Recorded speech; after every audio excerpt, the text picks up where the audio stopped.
वाङ्मय में कहा गया है,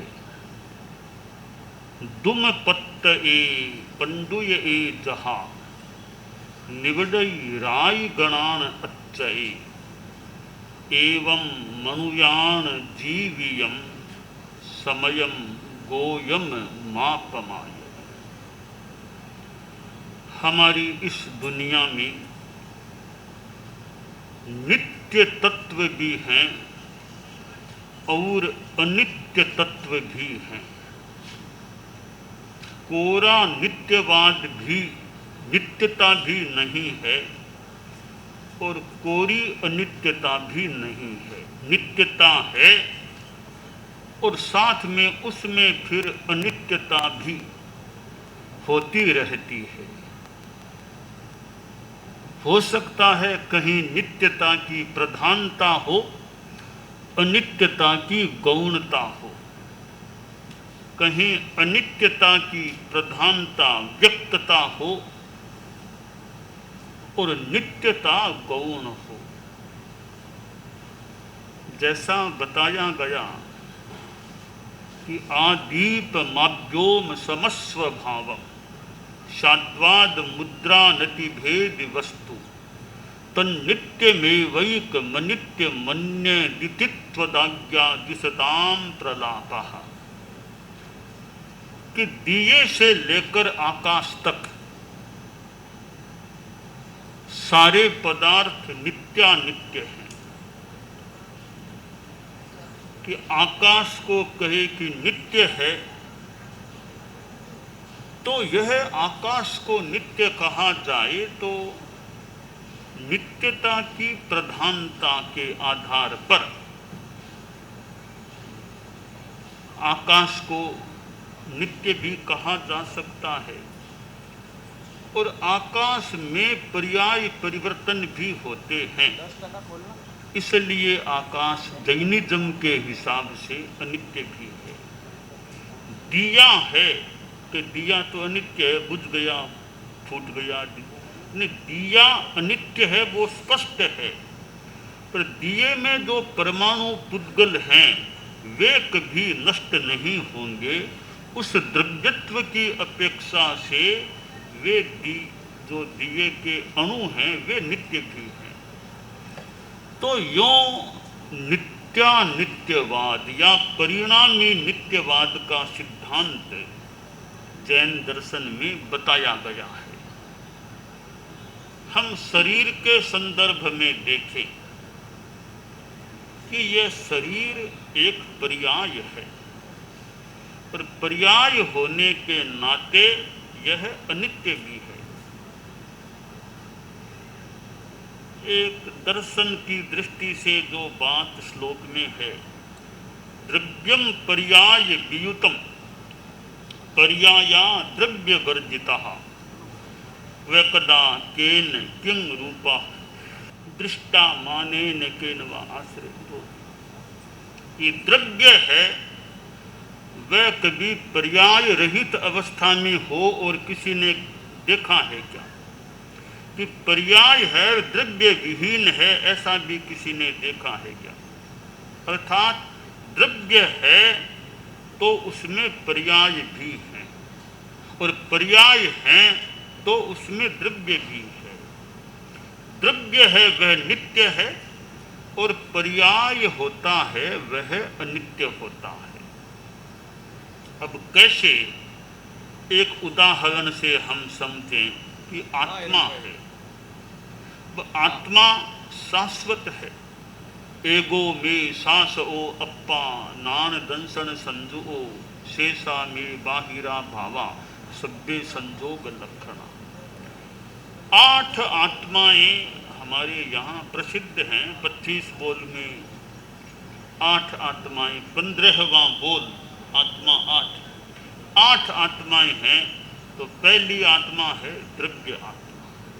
तो ये द्रव्य आत्मा शाश्वत है।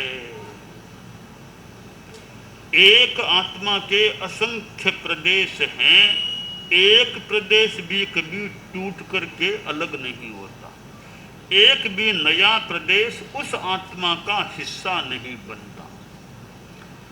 तो असंख्य प्रदेशात्मक आत्मा का पिंड है, वह अपने आप में शाश्वत है, नित्य है। अब उसमें पर्याय परिवर्तन होता है। अब कैसे? एक साधु बैठा है, अनेक साधु हैं, एक साधु बैठा है।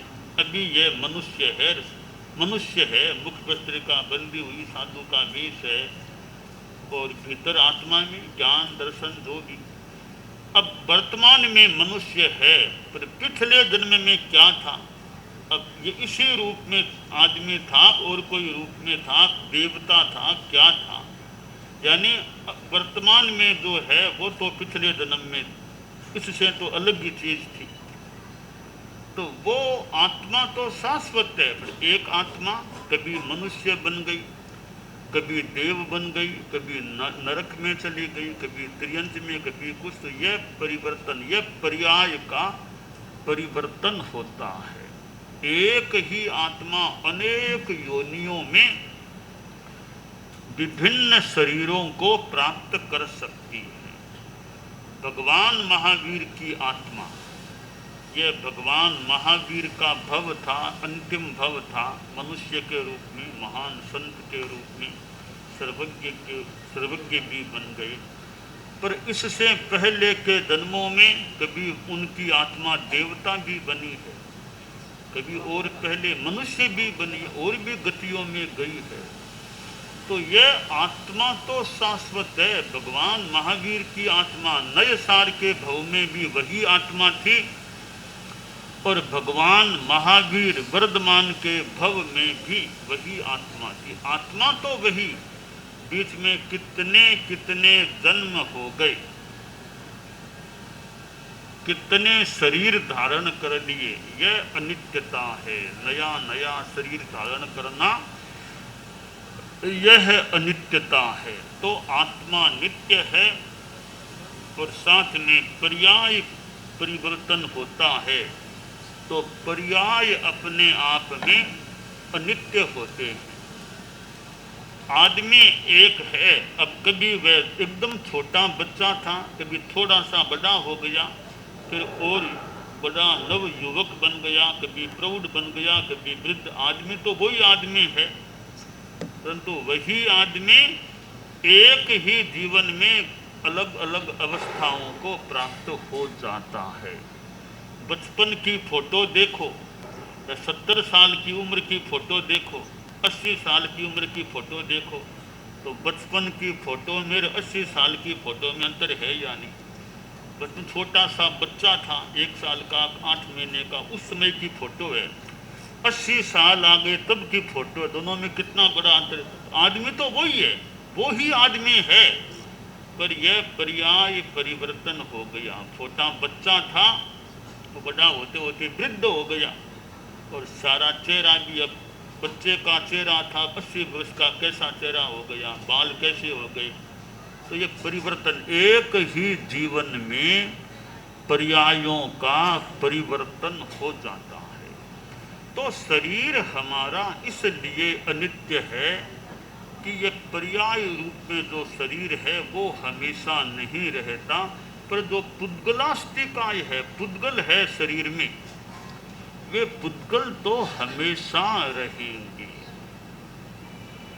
तो हम अपने जीवन में देखें, एक उम्र में, जीवन के एक भाग में आदमी कितना धनवान था, कितनी इज्जत थी, बहुत बड़ा उद्योगपति, बहुत बड़ा धनवान आदमी है।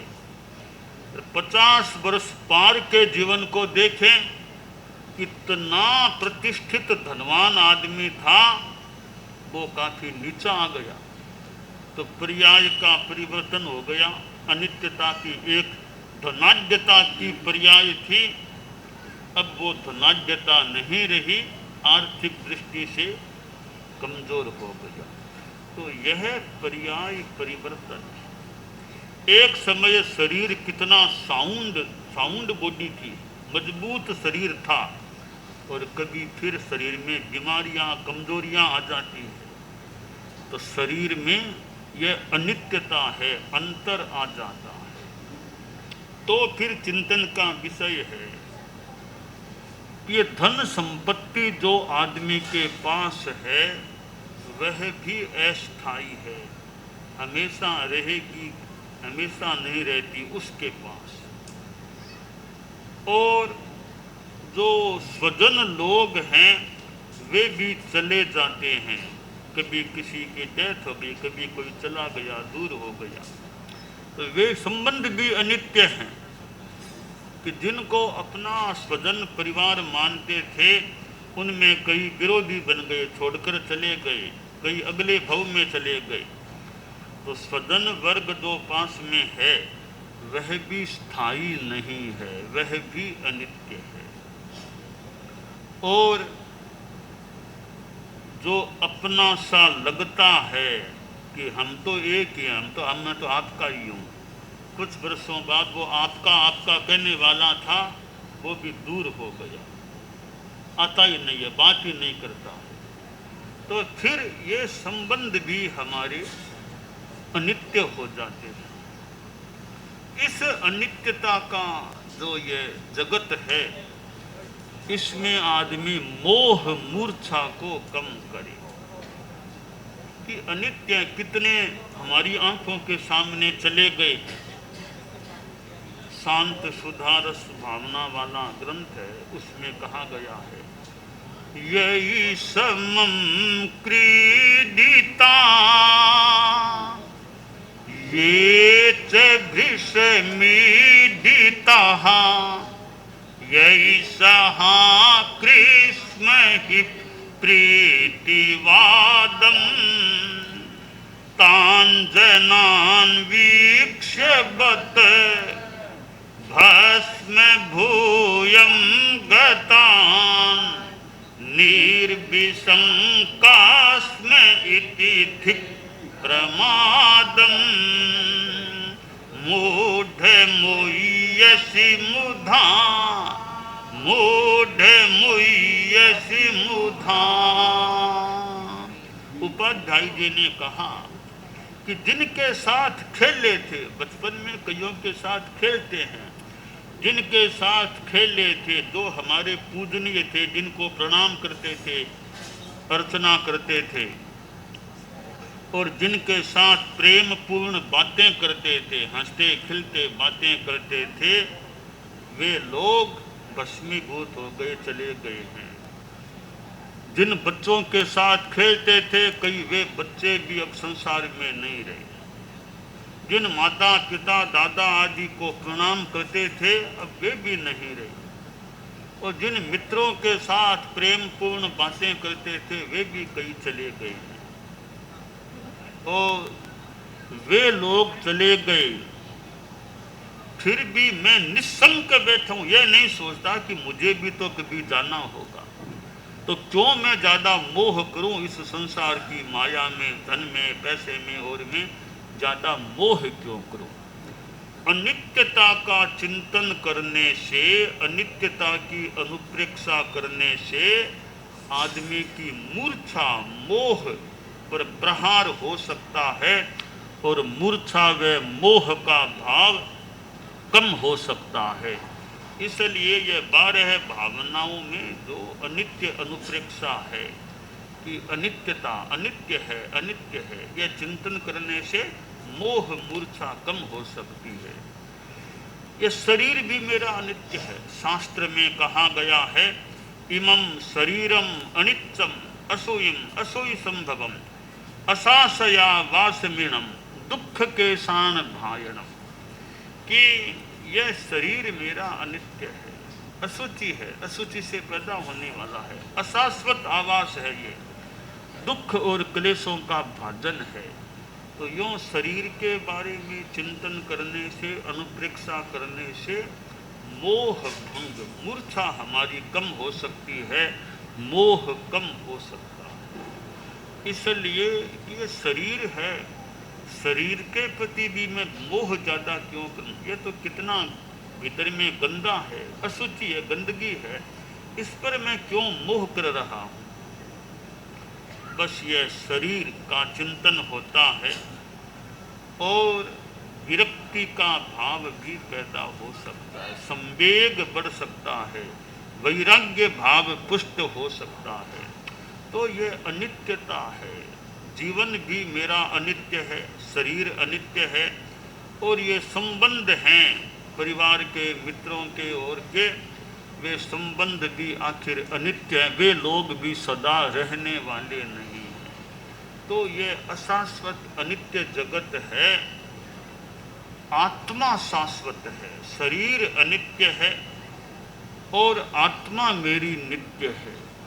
आत्मा अलग है, शरीर अलग है।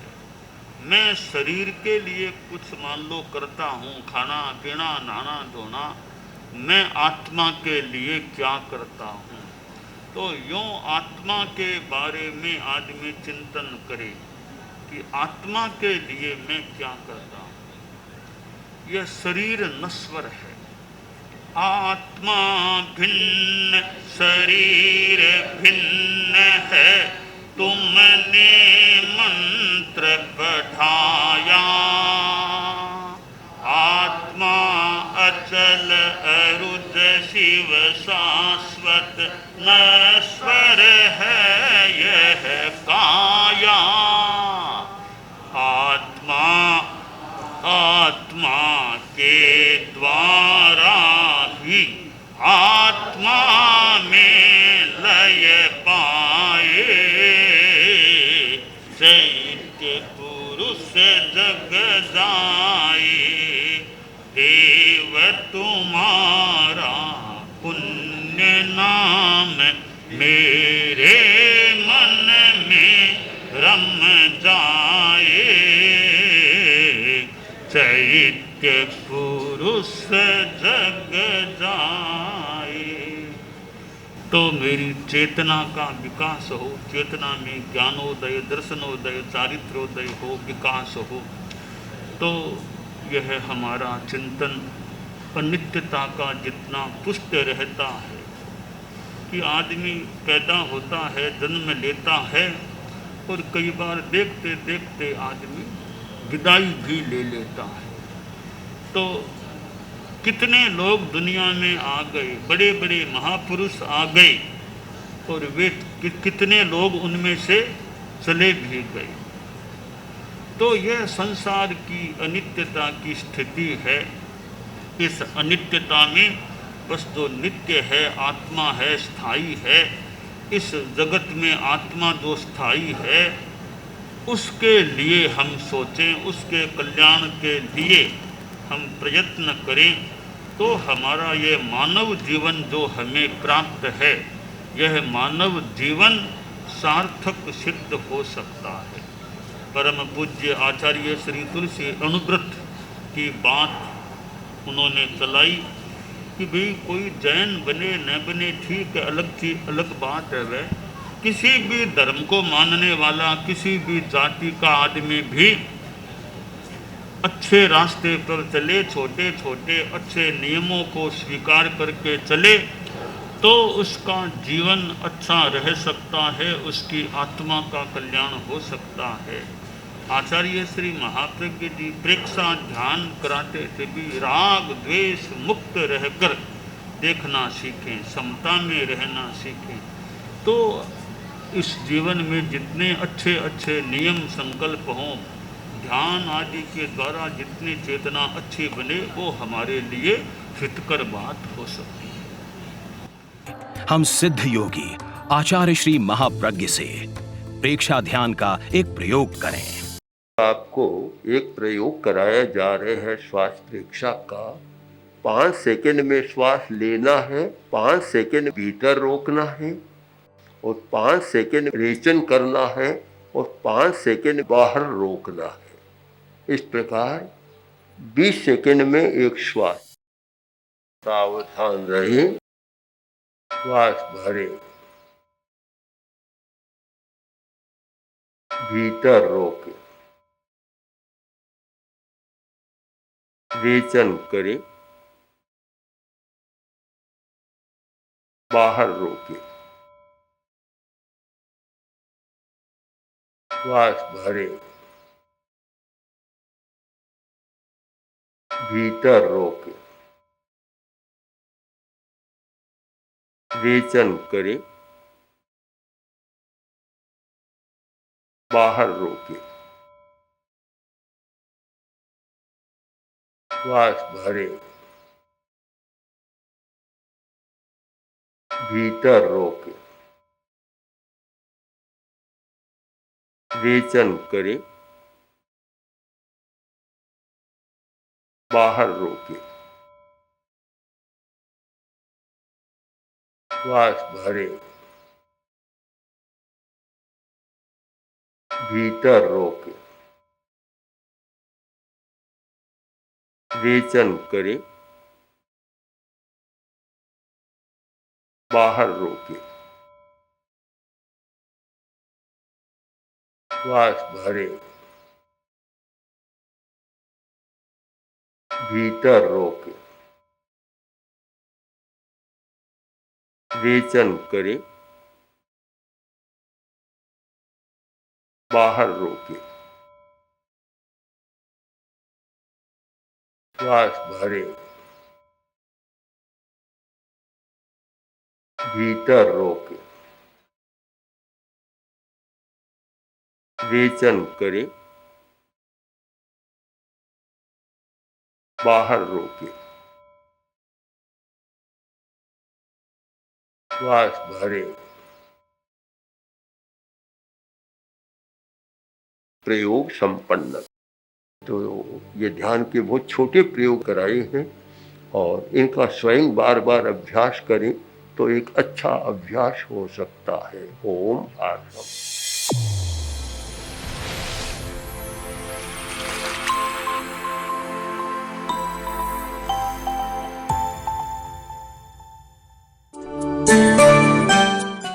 एकाग्रता, तन्मयता, अपने आप को मंगलमय अनुभव करते हुए नमो अरहंताणम, नमो सिद्धाणम, नमो आयरियाणम, नमो उवज्झायाणम, नमो लोए सब्बसाहूणम, एसो पंच नमोक्कारो सब्ब पावपणासनो मंगलाणं च सब्बेसिं पढ़मं हवइ मंगलम।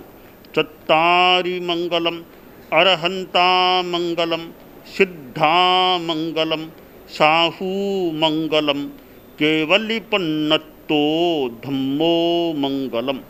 चत्तारि लोगुत्तमा, अरहंता लोगुत्तमा, सिद्धा लोगुत्तमा, साहू लोगुत्तमा, केवलिपन्नत्तो धम्मो लोगुत्तमो।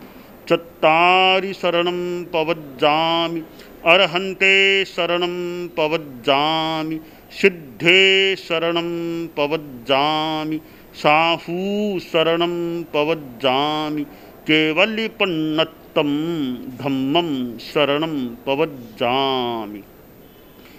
धम्मो मंगलमुक्किट्ठम् अहिंसा संजमो तवो देवावितं नमंसन्ति जस्य धम्मे सयामणो। च इत्ता भारहं वासं चक्रवट्टिमहिद्धियो सन्ति सन्ति करे लोए पत्तो गइमणुत्तरम्। देव दानव गंधर्वा जख रक्षस किन्नरा बंभयारिं नमंसन्ति दुक्करं जे करन्ति तम्। मंगलं भगवान् वीरो मंगलं गौतमो गणी मंगलं स्थूलभद्राद्यः जैन धर्मोस्तु मंगलम।